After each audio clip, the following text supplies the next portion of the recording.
Okay, Bismillahirrahmanirrahim. Okay, now we are formally starting our session, today's session. As we have announced that today we are going to start studying the shop and establishment ordinance. ठीक है, तो इस हवाले से अगर आप लोग के कोई कमेंट है तो वो प्लीज कर लीजिए। फार्मेसी एक्ट 1967 के हवाले से अगर किसी किस्म का कोई क्वेश्चन है, कोई चीज़ डिस्कस करना चाह रहे हैं तो floor is open. Shop and establishment ordinance के हवाले से जो सवाल जहन में आ रहे हैं उन्हें आप लोग डिस्कस करना चाहें कर लें, क्योंकि कोर्स आउटलाइन में शॉप एंड एस्टेब्लिशमेंट ऑर्डिनेंस लिखा हुआ है। इस स्क्रीन पे मैं आपको Sindh shop and commercial establishment act 2015 दिखा रहा हूँ। दोनों डॉक्यूमेंट्स आपसे एलएमएस पे शेयर भी किए हैं। जो जहन में कंफ्यूजन है वो डिस्कस कर लें, फिर हम इसको फॉर्मली डिस्कस करना शुरू करेंगे किसी एक एक्ट को। Yes please. सर फार्मेसी एक 1967 के अंदर सवाल है इलेक्शन ऑफ वाइस प्रेसिडेंट से। ठीक है, हाँ, क्या है सर इसे स्पेसिफाई करने की कोशिश। सर उसके अंदर ये है कि जो आपने बोला था कि जो मतलब बाय लॉ के अंदर ये चीज़ लिखी हुई है कि उसकी जो इलेक्शन होंगे उसके अंदर बाय हैंड जो है वो हम ये स्पेसिफाई करेंगे, उनकी वोटिंग होगी, उसके बाद अगर जिसको ज़्यादा वोट मिलते हैं तो वो जीत जाएगा। सर इसके अंदर ये है कि एक चीज़ हमने पढ़ी थी कि इसका जो मीटिंग का जो कोरम है वो 1/3 से मेंटेन हो जाता है। सर अगर इन शॉर्ट एक मीटिंग के अंदर 6 बंदे आ रहे हैं और 2 कैंडिडेट हैं और एक प्रेसिडेंट है, तो और 3 जो हैं वो वोटर्स हैं, तो सर इसके बेसिस पे वाइस प्रेसिडेंट अगर इलेक्ट हो जाता है तो क्या ये ऑथेंटिक होगा, वैलिड होगा? ठीक है, चलें इसको। आपका क्वेश्चन अच्छा क्वेश्चन है, अच्छा क्वेश्चन है। इसको हम इसका रिस्पॉन्स देने की कोशिश करते हैं। देखें, हम प्रिंसिपल बनाते हैं कि किसी भी किस्म की प्रोसीडिंग होती है किसी बोर्ड कमेटी काउंसिल में, उसके लिए पहली शर्त यह है कि क्या कोरम मेंटेन था या नहीं।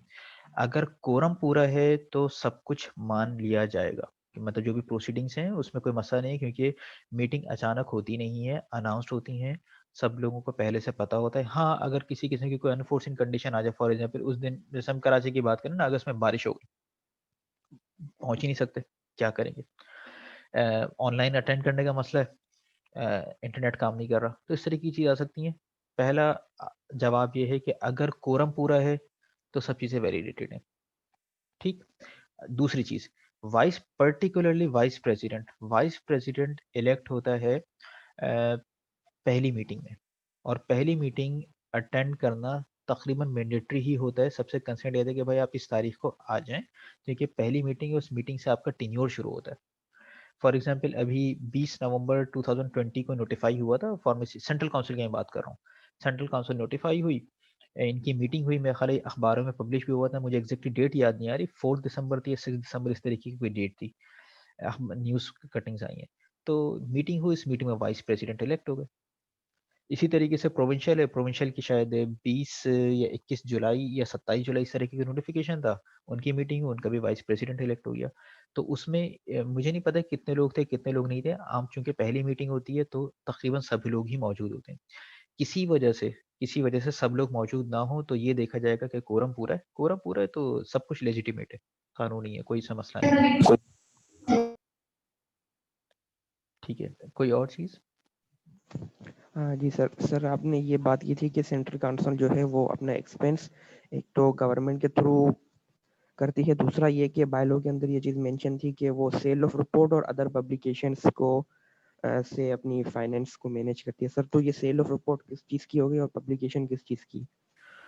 देखिए, पब्लिकेशन को तो फॉर एग्जांपल इसको हम इस तरीके से ले लेते हैं। अगर सेंट्रल काउंसिल की बात करें तो सेंट्रल काउंसिल एज सच किसी किस्म की कोई चीज़ें सेल नहीं कर रही होती। प्रोविंशियल काउंसिल फिर भी सर्टिफिकेट वगैरह दे रहे होते हैं। सेंट्रल काउंसिल जिस तरीके से अपने फंड जनरेट कर लेते हैं वो ये करते हैं कि आपने गाइडलाइन दी हुई है, इंस्पेक्शन कर रहे हैं और किसी किस्म की पेनल्टी लगा रहे हैं, एक चीज़। दूसरी चीज़ ये है कि आप विजिट कर रहे हैं और उस विजिट के हवाले से किसी किस्म की फ़ी चार्ज कर रहे हैं। फॉर एग्जांपल अभी कल जो सेशन लिया था उससे मैंने एक डॉक्यूमेंट शेयर किया था, बल्कि फार्मेसी काउंसिल की वेबसाइट में मौजूद है, कि अगर आप फार्मडी की एजुकेशन देना चाह रहे हैं, अपने इंस्टीट्यूट का विजिट कराना चाह रहे हैं, तो 5 लाख रुपीज़ फीस है, तो फीस आप दे दें। तो यहाँ से जनरेट होता है। अब सेल ऑफ रिपोर्ट ये मुझे देखना पड़ेगा, कि ये किस कंटेक्स्ट में बात की गई है। इस वक्त फी कलेक्शन के यही दो बड़े जरिए हैं जिन्हें मतलब फार्मेसी काउंसिल अपने तौर पर खुद जनरेट करती है। गवर्नमेंट फंडिंग अलग हो गई, दो में से क्या आ रहा है, एक पेनल्टी अगर लग रही है वॉलेशन के हवाले से, और दूसरी विजिट की फीस। ये दो सोर्सेस हैं। बाकी बाय लॉ में देखें तो इसमें सेक्रेटरी की पावर है कि वो किस तरीके से पैसे डिस्ट्रीब्यूट कर रहे हैं। सोर्स ऑफ फंडिंग यही है, क्योंकि अभी तक इंटरनेशनल फंडिंग है नहीं। सिंध का जो फार्मेसी काउंसिल एक्ट है उसमें उन्होंने इंटरनेशनल फंडिंग का प्रोविजन रखा हुआ है, लेकिन अभी वो इस हद तक इम्प्लीमेंट हुआ नहीं है। हो जाएगा लेकिन देखा जाएगा, फिलहाल नहीं है वो। कोई और डिस्कशन का पॉइंट? जी सर, एक नोटिफिकेशन मिला था जो आपने current composition of Sindh share की थी ना, जी तो जी। उसकी जो डेट थी वो थी हमारे पास 8 जुलाई 2020। ठीक है, इससे ठीक है। पहले जो 26 जून को एक नोटिफिकेशन आया था, ठीक है। उसके अंदर लिखा हुआ है कि with the approval of competent authority a committee is here bye constitute provincial pharmacy council, ठीक है, under section 5 of the pharmacy act 1967 with the following composition. ठीक सर है, इसके अंदर उसमें जो डीन्स होंगे, उसमें डीन्स होंगे सारे। हाँ जी जी, उसके ठीक। अंदर जो है सेक्रेटरी हेल्थ यहाँ पर चेयरमैन की बात लिखी हुई है। सर उसी ठीक। जगह अगर हम बायलॉ के अंदर जाते हैं, कॉन्स्टिट्यूशन ऑफ कमिटी के अंदर, ठीक है। जिसके अंदर सेक्शन 15 के अंदर ये लिखा हुआ है कि immediately after the appointment of the member of A committee the central council shell upon two of such member the to be the chairman and the conveyor. तो सर, तो ये जो चेयरमैन आया है यहाँ से आया है? देखें इसको इस तरीके से लें। आप जिस नोटिफिकेशन की बात करें, बदकिस्मती भी है नहीं वो, मतलब स्क्रीन पे दिखा नहीं सकता। ये नोटिफिकेशन था उस वक्त का जब सिंध फार्मेसी काउंसिल बनी नहीं थी, मतलब वो डिसॉल्व हुई भी उसे टाइम हो गया था। फिर प्रॉब्लम्स थी कि भाई सर्टिफिकेट्स बनाने हैं, तरीकाकार क्या होगा, कोविड की सिचुएशन है, क्या सिचुएशन होगी, तो उसलिए एक इंटरिम कमेटी बना दी गई थी। और कमेटी के लिए प्रोविजन वहीं से निकाला गया कि कमेटी बनाई जा सकती है, कमेटी को हेड करेगा चेयरमैन। और उस कमेटी में मेरे ख्याल से सारे डीन्स हैं, पब्लिक सेक्टर के डीन्स हैं शायद। यहाँ डाउ के डीन मौजूद है। जी सर, और डीन है सारे। ये लम्स, ये जो है ना जामशोरों में, क्या है, डॉक्टर नाहीद हैं शायद ये, और दो तीन और लोग हैं, मुझे एग्जैक्टली याद नहीं आ रहा, लेकिन 6-7 लोग थे, ज्यादा लोग नहीं थे उसमें। उन लोगों ने काम किया। They acted as a pharmacy council, provincial pharmacy council, Sindh pharmacy council. उसके बाद फिर जब नोटिफिकेशन हुआ तो आ गया चेयरमैन। इसलिए लिखा हुआ है वहां पर उस पर्टिकुलर नोटिफिकेशन है क्योंकि वो है कमेटी, कमेटी के चेयरमैन होता है। लेकिन फिर बाद में जब नोटिफिकेशन आया ना सिंध फार्मेसी काउंसिल का, तो उधर तो प्रेसिडेंट ही लिखा हुआ होना चाहिए था। वो मैं इसको जब तक मेरे पास कोई सॉलिड डॉक्यूमेंट नहीं आता, मैं उसे एरर ही समझूंगा। लेकिन फिर हम दूसरी तरफ हम ये कहेंगे कि सिंध गवर्नमेंट है उसे नोटिफाई कर दे। नोटिफाई अगर कर दिया है और चेयरमैन लिखा है तो शायद उसको चेयरमैन पढ़े, लेकिन एक्ट में दोनों में, फार्मेसी एक्ट में भी और सिंध फार्मेसी काउंसिल एक्ट 2015 में, दोनों में प्रेसिडेंट है लिखा हुआ जो हेड करेगा। तो डेजिग्नेशन प्रेसिडेंट है, वहां पर अगर चेयरमैन लिख दिया तो हो सकता है कोई मिस्टेक हो, क्योंकि उस नोटिफिकेशन में 3 टाइपिंग मिस्टेक्स तो आप खुद देख सकते हैं, मैंने शायद उसमें मेंशन भी की है। जी सर, तो देखिए। मे बी वो इस तरीके की कोई चीज हो, क्योंकि एक्ट प्रेसिडेंट कहता है। ठीक है। जी सर, हाँ जी सर। सर उसके अलावा जो रजिस्ट्रेशन प्रोसीजर आपने बताया था, जिसके अंदर आपने बोला था कि पे ऑर्डर जमा करते हैं हम, सर तो कैश नहीं जमा कर सकते हम जब हम नहीं, रजिस्ट्रेशन की कैश, चाहते हैं? देखें कैश के मसाइल ज़रा दूसरे होते हैं। कैश में सबसे पहला जो मसला आता है वो ये होता है कि फेक करेंसी नोट्स आ सकते हैं, और हर एक इतना एक्सपर्ट नहीं होता, मतलब यूवी लैंप नहीं रखा हुआ था कि चेक किया जा सके। दूसरी चीज़, कैश इधर उधर हो सकता है। इधर उधर का मतलब ये है कि जानबूझ के कोई कुछ नहीं कर रहा, कोई नोट गिर गया, खराब हो गया, ठीक है, फट गया, इस किस्म की चीज़ें होती हैं। दूसरा फिर मेल इंटेंशंस होती हैं, लोग गायब कर दें, गबन के चांसेस ज़्यादा होते हैं। तो आसान तरीका पे ऑर्डर है। पे ऑर्डर सिर्फ उसी के पास जाएगा जो बेनिफिशियरी है। अगर पे ऑर्डर गुम हो जाता है तो ठीक है, आप उसे कैंसिल करा सकते हैं। तो इसमें पे ऑर्डर में ज़रा आसान है। कैश डीलिंग में हमेशा प्रॉब्लम होती है, लेने वाला भी इल्ज़ाम लगा सकते हैं देने वाले पे, उसने कम पैसे ये जारी नोट दिए, और देने वाला भी कर सकता है कि इसने मुझसे ज़्यादा पैसे चार्ज किए। तो इन चीज़ों से बचने के लिए कैश डीलिंग जितना कम रखें उतना बेहतर है, या तो अकाउंट में ट्रांसफर करें। यहाँ पे ऑर्डर है, पे ऑर्डर का जो पर्पस है फेक करेंसी नोट और डायरेक्ट अकाउंट में पैसे जाएंगे, इन चीज़ों के हवाले से। कैश अगर कोई आपसे मांगे भी ना, फ्रेंकली मैं जनरली बता रहा हूँ, कैश डीलिंग मत क्या करें, मिनिमाइज करें कैश डीलिंग। क्योंकि बाकी वो अनडॉक्यूमेंटेड रहती हैं चीज़ें। पे ऑर्डर के थ्रू करें, चेक के थ्रू करें, अकाउंट ट्रांसफर करें, वो डॉक्यूमेंटेड चीज़ें रहती हैं। जी सर, सही है सर। और एक ये है कि प्रॉब्लम है, फॉर एग्जाम्पल मेरा जो डॉक्यूमेंट है उसके अंदर जो CNIC और बर्थ सर्टिफिकेट है वहाँ पर जो नाम लिखा हुआ है मुजम्मल सिराज मेमन लिखा हुआ है, और बाकी जो सारे डॉक्यूमेंट है वहाँ पर मुजम्मल सिराज लिखा हुआ है। तो बर्थ सर इससे कोई प्रॉब्लम होगी? देखो, बर्थ सर्टिफिकेट का मसला नहीं है। बर्थ सर्टिफिकेट में अगर हो तो हम ये कह सकते हैं कि उस वक्त था, बाद में नाम चेंज कर दिया। एतबार होगा जो आपके CNIC पे लिखा हुआ है, ठीक है। बे फॉर्म के बाद ही फिर आपने चेंज कर दिया, फिर अगर बे फॉर्म पे कुछ और नाम लिखा हुआ है, CNIC पे कुछ और नाम लिखा हुआ है, तो कहीं ना कहीं अखबार में आपने नाम चेंज कराया होगा। आप सिर्फ ये देखें, आपका CNIC, मैट्रिक सर्टिफिकेट और डिग्री, यहाँ पर आपकी चीज़ें से यहाँ पर नाम सेम है तो ठीक है। बर्थ सर्टिफिकेट में तो बाज़ों का नाम भी नहीं लिखा हुआ था, बेबी बॉय या बेबी गर्ल इस तरह लिखा हुआ होता है। जी सर, ये लिखा हुआ है कि जो CNIC है वहाँ पर लिखा हुआ है मुजम्मल सिराज मेमन, 3 नाम है, ठीक है, कास्ट भी जोड़ दी है। मगर जो मैट्रिक सर्टिफिकेट बाकी जो जितने भी डॉक्यूमेंट है वहाँ पर सिर्फ मुजम्मल सिराज लिखा हुआ है। तो ठीक कोई है, प्रॉब्लम होगी क्या? इसमें एहतियातन आप CNIC चेंज करा लो, CNIC चेंज आसानी से हो जाता है, मैट्रिक सर्टिफिकेट चेंज नहीं होगा। हम्म, ठीक है ना। CNIC पे वो जी चेंज करो, सर। उसमें कोई मसला नहीं है, क्योंकि बाकी आपका सपोर्टिंग डॉक्यूमेंट है मैट्रिक सर्टिफिकेट। मैट्रिक सर्टिफिकेट आप कहते हो कि भाई ये कास्ट है, मैं मतलब इसे हटा रहे हैं, आप देख लें, विजिट कर लें, इसमें कोई ऐसा कोई मसला नहीं है। स्पेलिंग का भी मसला होता तो वो भी इसी तरीके से CNIC चेंज करा के हो जाता। ठीक है। जी सर, ठीक है। आमतौर पर जो है ना, आमतौर पर प्रॉब्लम इस मतलब ये चीज़ें फॉर ग्रांटेड ले ली जाती हैं कि बाकी आपका डेट ऑफ बर्थ, CNIC और इवन जो QR कोड या बार कोड आ रहा है उससे मैच हो जाता है। लेकिन यूनिफॉर्मिटी रख लें सब लोग तो बेहतर रहता है, परेशानी नहीं होती। खामखा एक दो तीन चक्कर एक्स्ट्रा लग जाते हैं और कुछ नहीं होता। ठीक है। जी सर, ठीक है। सही। अच्छा, कोई और डिस्कशन, कोई और चीज़ जो आप बाकी पार्टिसिपेंट्स करना चाह रहे हैं? अस्सलाम वालेकुम सर। सर वालेकुम सलाम। प्रोफेशनल एड्रेस के बारे में थोड़ा सा बता दें कि सर अगर कोई इन केस कोई जॉब अगर नहीं कर रहा, कोई अगर उस वक्त सर्च ही कर रहा है और उसके पास कोई खास ऐसा वो प्रोफेशनल एड्रेस नहीं है कि वो अपनी कोई जॉब स्लिप, जैसा आपने कहा था कि पे स्लिप भी हम शो कर सकते हैं। सर अगर वो उस वक्त कोई भी शख्स हो, अगर वो सर्चिंग ही कर रहा हो और वो जॉब पे रहा हो, तो फिर वो प्रोफेशनल एड्रेस किस तरीके से शो करेगा? उसमें आप प्रोफेशनल, उस सूरत में आप प्रोफेशनल एड्रेस शो मत कीजिए, उसमें जॉब शो करने की ज़रूरत नहीं है, कोई मसला नहीं। सर ये नेसेसरी नहीं है। नहीं, नहीं, ये नेसेसरी नहीं है, मतलब वही है कि अगर आप शो करना चाह रहे हैं, मतलब अगर आप एम्प्लॉय हैं तो आप शो कर देंगे एड्रेस कि मैं यहाँ एम्प्लॉय हूँ, नहीं है तो नहीं है। बहुत से लोग ऐसे होते हैं, मैं एग्जांपल आपको दे देता हूँ, ज़रूरी नहीं कि आप जॉबलेस हैं, जॉबलेस आप नहीं कह रहे अपने आप को, आप ये कह रहे हैं कि आप लाइसेंसिंग एग्जाम की तैयारी कर रहे हैं रजिस्ट्रेशन पर्पजेज़ के लिए पाकिस्तान से बाहर, उसकी तैयारी के लिए आपने ब्रेक लिया हुआ है, आप अभी जॉब नहीं करना चाह रहे, बात खत्म हो गई। या आप स्टडी कर रहे हैं, एमफिल वगैरह आपको करना है, उसके लिए टेस्ट प्रिपरेशन कर रहे हैं, मुख्तलिफ चीज़ें होती हैं। जॉब कर रहे हैं मेंशन कर दें, जॉब नहीं कर रहे करंटली तो ठीक है, छोड़ दें, कोई मसला नहीं, ब्लैंक ब्लैंक छोड़ दें उसे। अच्छा सर, रिवोकेशन ऑफ सर्टिफिकेट के मतलब किस बिना पर जो हमारे सर्टिफिकेट कैंसिल होते हैं, तो सर उसमें से मतलब बहुत ज़्यादा मेजर पढ़ने की कोशिश की तो थी सर, लेकिन बहुत ज़्यादा समझ में नहीं आया।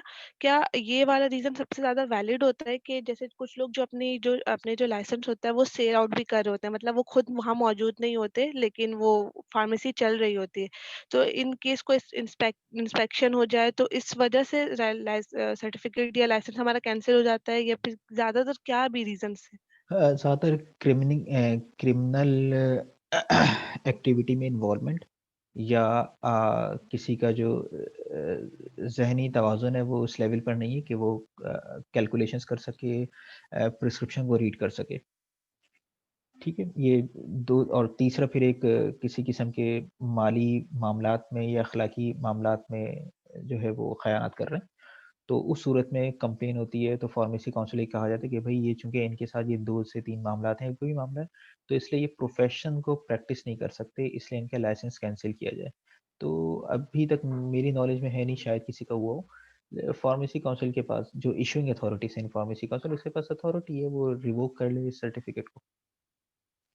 ठीक है, बाकी जो दूसरी जो चीज़ आपने कही है कि कोई और प्रैक्टिस कर रहा है, उस मतलब आपने अपना सर्टिफिकेट और रजिस्ट्रेशन दिया हुआ है लेकिन आपकी जगह कोई और काम कर रहा है, तो उसी में आप सेक्शन देखिएगा, मुझे एग्जैक्टली याद नहीं है, शायद 29 या 30 है, जिसमें लिखा हुआ है कि practice of profession without registration, तो उसमें पेनल्टी है, शायद 6 महीने की पेनल्टी है और 1000 का फाइन लिखा हुआ है उसमें। अभी मैं शो नहीं कर पाऊंगा, ये आप लोग देख लीजिएगा।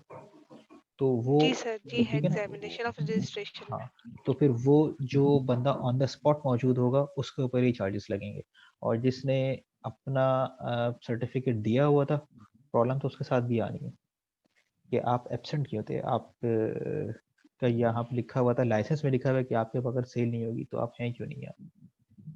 तो सर उनकी पेनल्टी या फिर उनके कोई फाइन वगैरह? देखिए, एक्ट में अभी लिखा हुआ नहीं है, एक्ट में सिर्फ वही लिखा हुआ, तो मैंने आपसे शेयर कर दिया। इस पर प्रैक्टिस में क्या है, अब मामला ये होगा ना कि उस एब्सेंस की वजह से बात क्या बिगड़ी, हो सकता है गलत मेडिसिन चली गई हो, गलत मेडिसिन गई हो, या कैलकुलेशन गलत हो गई हो, आगे पेशेंट के साथ कोई मसला हो गया, तो केस नेग्लिजेंस का नहीं बनेगा, क्रिमिनल नेग्लिजेंस का बन जाता है। क्रिमिनल नेग्लिजेंस का केस बने तो फिर बात सिर्फ ड्रग एक्ट तक या फार्मेसी एक्ट तक नहीं रहती, बात आगे बढ़ जाती है, पाकिस्तान पीनल कोड अप्लाई हो जाता है, फिर बात सिर्फ रजिस्ट्रेशन सर्टिफिकेट तक ही नहीं रहती, कहीं और चली जाती है। ठीक है सर, ठीक। ठीक है। जी, अच्छा। Thank you. सही। अच्छा, अभी अगर आप लोग के कोई और क्वेश्चंस हैं तो क्वेश्चंस थोड़ी देर के लिए होल्ड करके रखिएगा। मैं दो चीज़ें मैं आप लोगों से डिस्कस कर लूँ एक से दो चीज़ें, फिर हम इसको आगे बढ़ाते हैं। देखिए, इस वक्त आपके सामने स्क्रीन पे नज़र आ रहा है the Sindh shops and commercial establishment act 2015, इसका टेक्स्ट है।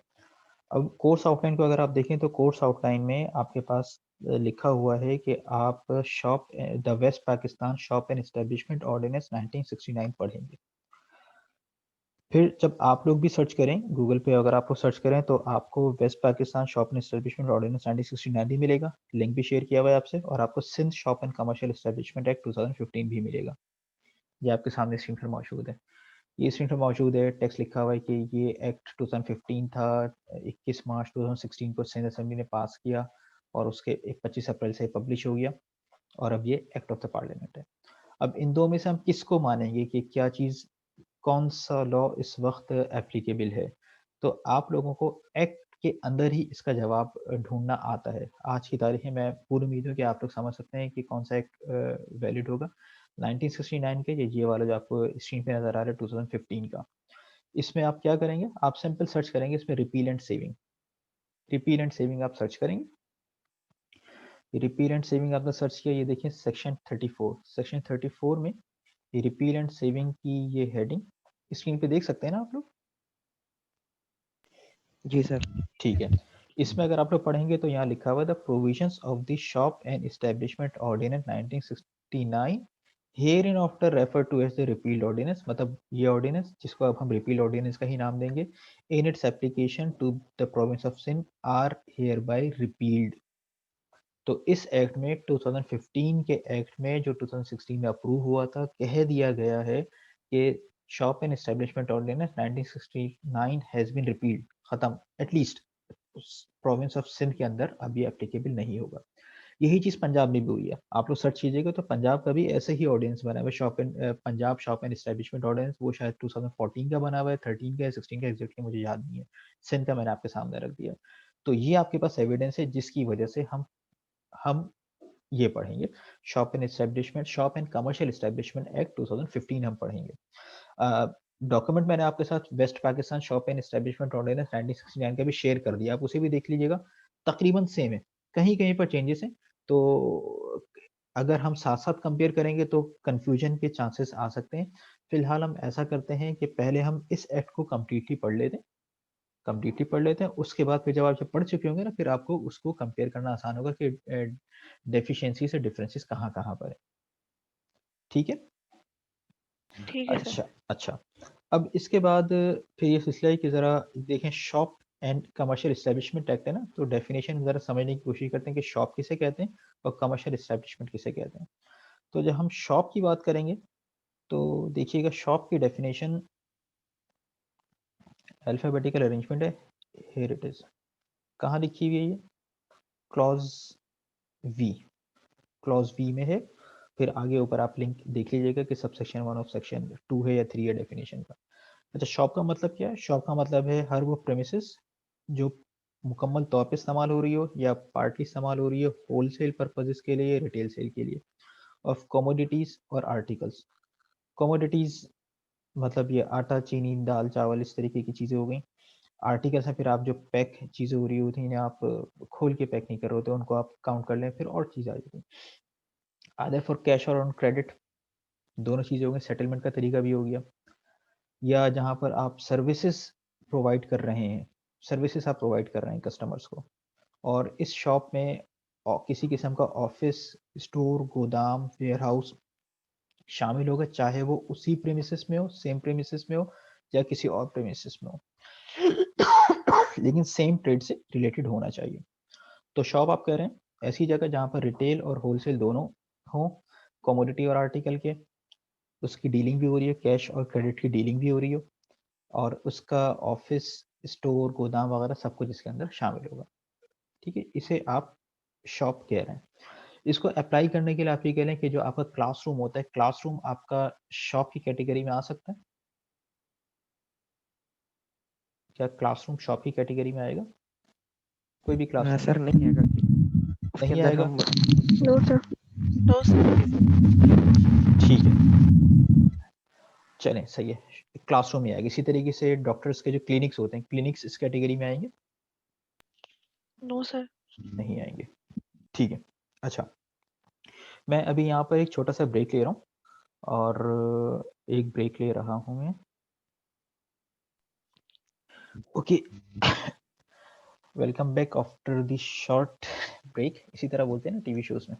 अच्छा देखिए, इसमें जो आपके पास स्क्रीन पर Sindh shops and commercial establishment act 2015 नज़र आ रहा है, इसका 4 मिनट रहेगा, इसमें हम इसका प्रीएम्बल ज़रूर देख लें कि ये एक्ट किस हवाले से। इसको हमने रफली डिस्कस किया था पहले जब हम कोर्स आउटलाइन डिस्कस कर रहे थे, लेकिन हम ज़रा डिटेल में वर्ड टू वर्ड इसको डिस्कस कर लेते हैं कि हमें ये पढ़ने के बाद हमारा लेवल ऑफ अंडरस्टैंडिंग क्या होगा।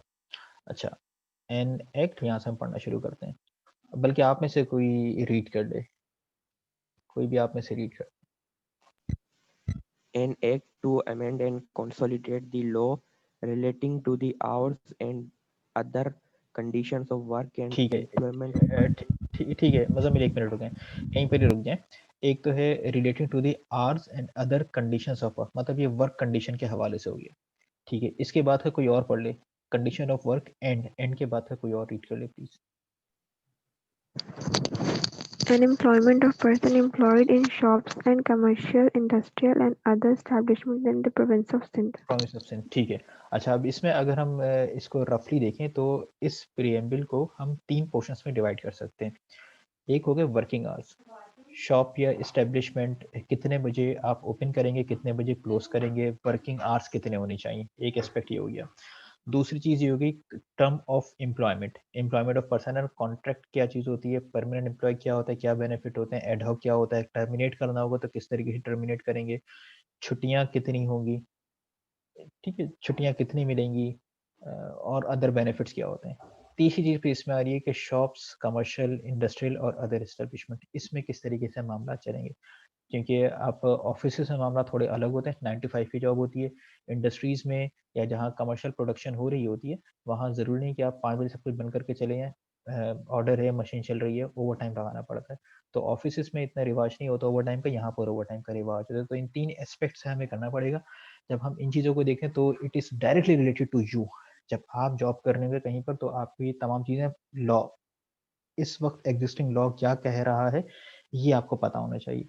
दूसरी तरफ आपको इसलिए पता होना चाहिए, 3 साल, 5 साल के बाद इंशाल्लाह आप लोग के पास बेतहाशा सबऑर्डिनेट्स होंगे।